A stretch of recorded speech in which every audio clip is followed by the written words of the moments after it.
श्राप राजा दशरथ की कहानी। जय श्री राम दोस्तों, आज हम राजा दशरथ के श्राप की कहानी सुनेंगे। सूर्यवंश के बहुत वीर, योग्य और सफल उत्तराधिकारी थे राजा दशरथ।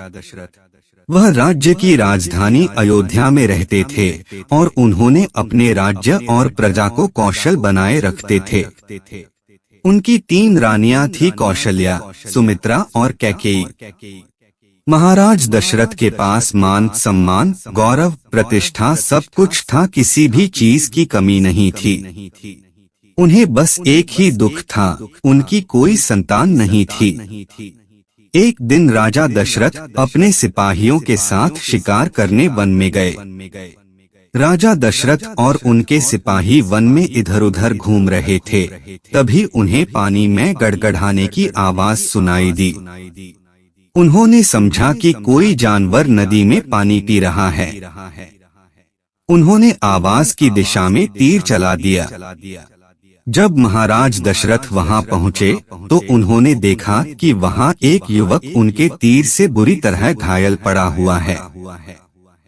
जब महाराज दशरथ उस युवक के पास पहुंचे और उनसे बात की तो जाने कि वह युवक श्रवण कुमार था, जो अपने अंधे माता पिता की एकलौती संतान था। वह अपने प्यासी माता पिता के लिए पानी लेने आया था। श्रवण कुमार अपने बूढ़े माता पिता को कुंवर में रखकर तीर्थ यात्रा कराने निकला था। जब उसके प्राण निकलने लगे तब भी उसे अपने आशाएं माता पिता की चिंता सता रही थी। उसने दशरथ को पानी से भरा बर्तन देते हुए उसके माता पिता को दे आने का अनुरोध किया।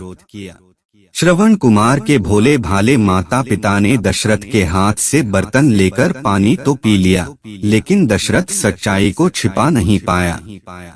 महाराज दशरथ ने श्रवण के बूढ़े माता पिता को बताया दिया कि अनजाने में उसने बाण से श्रवण की मृत्यु हो गई है। अपने पुत्र की मृत्यु का समाचार से वह दोनों अचंभित हो गए। उन्होंने दशरथ को पुत्र अशोक का श्राप दे दिया, जिसका अर्थ था कि वह भी पुत्र के योग में ही अपने प्राण त्यागेगा।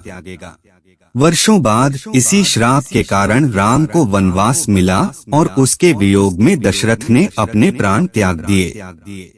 इसी के साथ ही इस कहानी का यहीं पे संपापन होता है। जय श्री कृष्ण।